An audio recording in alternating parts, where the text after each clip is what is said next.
ನಮಸ್ಕಾರ ಎಲ್ರಿಗೂ. ಎಲ್ಲ ಹೇಗಿದ್ದೀರಾ? ಎಲ್ಲ ಚೆನ್ನಾಗಿದ್ದೀರಾ ಅಂದ್ಕೊಂಡು ಇವತ್ತಿನ ವಿಡಿಯೋ ಸ್ಟಾರ್ಟ್ ಮಾಡೋಣ. ಇವತ್ತಿನ ರೆಸಿಪಿ ಬಂದು ಬೀಟ್ರೋಟ್ ಪಲ್ಯನ ತುರ್ದ್ಬಿಟ್ಟು ಪಲ್ಯ ಮಾಡೋದು ಹೇಗೆ ಅಂತ ನೋಡೋಣ.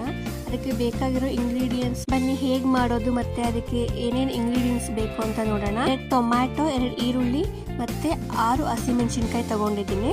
ಇಲ್ಲಿ 4 ಬೀಟ್ರೋಟ್ನ ಚೆನ್ನಾಗಿ ವಾಶ್ ಮಾಡಿ ತುರಿದಿಟ್ಕೊಂಡಿದ್ದೀನಿ.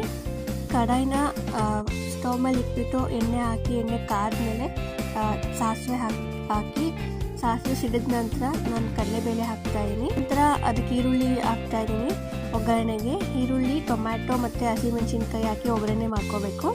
ಒಗ್ಗರಣೆ ಬೆಂದ ನಂತರ ನಾನಿಲ್ಲಿ ಏನು ತುರ್ದಿಟ್ಕೊಂಡಿದ್ದೆ ಅಲ್ವಾ, ಆ ಬೀಟ್ರೋಟ್ನ ಹಾಕೋತಾ ಇದ್ದೀನಿ. ಹಾಕೊಂಡು ಕೈ ಆಡಿಸ್ತಾ ಇದ್ದೀನಿ ನೀಟಾಗಿ.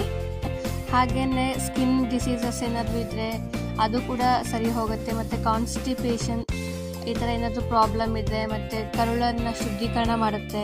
ಹೀಗೆ ತುಂಬ ಯೂಸಸ್ ಇದೆ ಬೀಟ್ರೋಟ್ ತಿನ್ನೋದ್ರಿಂದ. ಏನಾದರೂ ಒಂದು ರೆಸಿಪಿ ವೀಕ್ಲಿ ಒನ್ಸ್ ಆದರೂ ನಾವು ಮಾಡ್ತಾ ಇರಬೇಕು. ಅಂದರೆ ಇವಾಗ ಜ್ಯೂಸ್ ಮಾಡ್ಕೊಳ್ಳೋದು ಅಥವಾ ಈಗ ಏನಾದರೂ ಒಂದು ಪಲ್ಯ ಥರ ಮಾಡಿಕೊಂಡು ಏನಾದರೂ ಒಂದು ತಿನ್ನೋದು, ಈ ಥರ ಯಾವುದಾದ್ರೂ ಒಂದು ರೆಸಿಪಿನಲ್ಲಿ ಬೀಟ್ರೋಟ್ನ ಯೂಸ್ ಮಾಡ್ತಾ ಇದ್ದರೆ ತುಂಬ ಒಳ್ಳೆಯದು ನಮ್ಮ ದೇಹಕ್ಕೆ. ನೀಟಾಗಿ ಕೈ ಆಡಿಸ್ಬೇಕು. ಕೈ ಆಡಿಸ್ಬಿಟ್ಟು ನೀಟಾಗಿ ಮಿಕ್ಸ್ ಆದಮೇಲೆ ಲಿಡ್ ಕ್ಲೋಸ್ ಮಾಡಿ ಒಂದು 5 to 10 ಮಿನಿಟ್ಸ್ ಸ್ಟೀಮಲ್ಲಿ ಬೇಯಿಸಬೇಕು. 10 ಮಿನಿಟ್ಸ್ ಆಗಿದೆ ನೋಡಿ, ಪಲ್ಯ ರೆಡಿಯಾಗಿದೆ, ನೀಟಾಗಿ ಬೆಂದಿದೆ ಕೂಡ. ಇವಾಗ ಇದನ್ನು ಚಪಾತಿ, ದೋಸೆ, ರೊಟ್ಟಿ ಇದ್ರ ಜೊತೆ ಸರ್ವ್ ಮಾಡ್ಕೋಬೋದು. ನೀವು ಒಂದ್ಸಲ ರೆಸಿಪಿ ಟ್ರೈ ಮಾಡಿ ಹೇಗೆ ಬಂದಿದೆ ಅಂತ ಕಮೆಂಟ್ ಮೂಲಕ ತಿಳಿಸಿ. ರೆಸಿಪಿ ಇಷ್ಟ ಆದರೆ ಲೈಕ್ ಮಾಡಿ, ಹಾಗೆ ನಮ್ಮ ಚಾನಲ್ಗೆ ಸಬ್ಸ್ಕ್ರೈಬ್ ಆಗಿ ಸಪೋರ್ಟ್ ಮಾಡಿ. ಮತ್ತೆ ನಾಳೆ ಇನ್ನೊಂದು ರೆಸಿಪಿ ಜೊತೆ ಸಿಗೋಣ. Thank you.